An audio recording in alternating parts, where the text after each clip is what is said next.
Hi, நான் உங்கள் செல்வா. நான் இப்போ உங்களை எங்கே கூட்டிகிட்டு போய் பார்த்தீங்கன்னா மும்பையில் இருக்கக்கூடிய முகேஷ் அம்பானி வீட்டுக்கு தான் போகிறோம்னு சொல்லி உங்களை கூட்டிகிட்டு போயிட்டுருக்கேன். சோர் பசார் போய் முடிச்ச அன்னைக்கு எனக்கு ஒரு ஹாஃப் டே ஃப்ரீயாக இருந்துச்சு. ஸோ நான் விமல் என் கூட வந்தார்ல அவர்கிட்ட நான் சொன்னேன், அந்த மாதிரி முகேஷ் அம்பானி அந்த ஏரியா போய் பார்த்துட்டு வருவோம் சொல்லி சொன்னேன். ஏன்னா இங்கே உள்ளவங்க எல்லாருமே சொன்னாங்க, அந்த ஏரியாக்குள்ளே போனீங்கனாலே அவங்க வீடு தான் ரொம்ப ஹைட்டாக இருக்கும், நீங்கள் போனாலே பார்த்துக்கலாம்னு சொல்லிட்டு எனக்கு ஒரு அசை வீட்டை பக்கத்தில் போய் பார்க்கணும், அது ஃபோட்டோகிராஃப்ஸ் வீடியோகிராஃப்ஸ் சும்மா முடிஞ்சளவுக்கு எடுக்கலாம்னு சொல்லிட்டு நான் போனேன். ஆனால் எனக்கு தெரியும் அது விஐபி வீடு செம்ம செக்யூரிட்டியாக இருக்கும், நம்ம உள்ள நுழையவே கஷ்டம் சொல்லிட்டு. பட் நான் இருந்தாலுமே இந்த தெருவில் நுழைஞ்சிருவோம், யார் நம்மளுக்கு தடுக்க போகிறா அப்படின்னு சொல்லிட்டு அந்த தெருவில் போயிட்டுருக்கேன். அந்த தெருக்குள்ள நுழைஞ்சோன்னு பார்த்தீங்கன்னா ஒரு ஆட்டோல இருந்து ஒரு கப்பல் 2 பேர் இறங்கினாங்க. Husband wife மும்பைக்காரங்க இறங்கினாங்க. இறங்கி அவங்க அந்த தெருவில் இருந்து ஃபோட்டோஸ் எடுத்துருந்தாங்க, அந்த வீட்டை அப்படியே கவர் பண்ணி கீழே.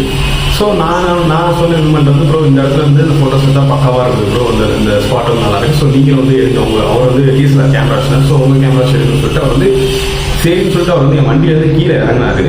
திடீர்னு பார்த்தீங்கன்னா ஆப்போசிட்டில் ஒருத்தர் நார்மலாக ஒரு ட்ரெஸ்ஸை போட்டுட்டு பேஷன் ப்ரோ இருந்தார் பைக்கில். சடனாக அவங்க ஃபோட்டோஸ் பார்த்துட்டு அப்புறம் அந்த பேஷன் ப்ரோ வளைச்சி அவங்க பிடிங்கி அவங்க பக்கத்தில் பிடிச்சி அந்த ஃபோனெல்லாம் எடுத்து எல்லா ஃபோட்டோஸை டெலிட் பண்ணியிருந்தாரு.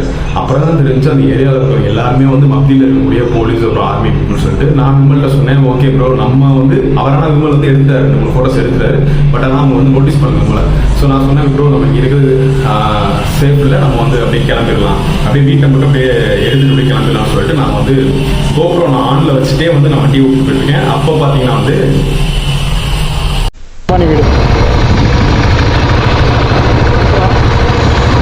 निपाटी कैमरा ऑफ कर फोटो निकाला आपने? हाँ, क्या इंडियन का फोटो निकाल रहे हो? नो नो नो नहीं कहाँ से हो आप? From Tamil Nadu. Yeah okay. This is Ambani house right? No visitors are not allowed.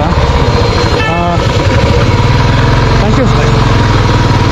ஏன்டா அம்பானி வீடு கட்டி வச்சிருக்காரா இல்லை மியூசியம் கட்டி வச்சிருக்காரா கண்டவெல்லாம் சுற்றி பார்க்குறதுக்கு? ஸோ அந்த செக்யூரிட்டி பர்சன் என்ன கேட்டார், நீ ஃபோட்டோ எடுத்தியான்னு சொல்லி கேட்டார். நான் இல்லைன்னு சொல்கிறேன், இது என்ன வீடியோ ரெக்கார்ட் பண்ணிட்டீங்கன்னு கேட்டார். இல்லைன்னு சொல்கிறேன், இது எல்லாமே நான் கோப்ரோவில் ஆனில் இருக்க போனால் சொல்லியிருக்கேன். ஆக்சுவலாக அதை அவர் நோட்டீஸ் பண்ணவே இல்லை. பண்ணியிருந்தாங்கன்னா கண்டிப்பாக அன்றைக்கி கோப்ரோவில் இருக்கக்கூடிய எல்லா மெமரி எல்லாத்தையுமே அழிச்சிருப்பாங்கன்னு நினைக்கிறேன். மோஸ்ட்லி அது ஒரு லக்கு தான். அவர் நோட்டீஸ் பண்ணது கோப்ரோ ஆன்ல இருந்தது. அவர்கிட்ட நான் பேசுறது எல்லாமே இது எல்லாமே பார்த்தீங்கன்னா முகேஷ் அம்பானிக்கு அப்படியே என்ன அவங்க வீட்டு வாசலில் நடந்துட்டு இருந்த ஒரு விஷயம் தான். அந்த போலீஸ்க்கு பேக் சைடில் இருக்கிறதா முகேஷ் அம்பானி. ஆனால் என்னால் அதை காமிக்க முடியல.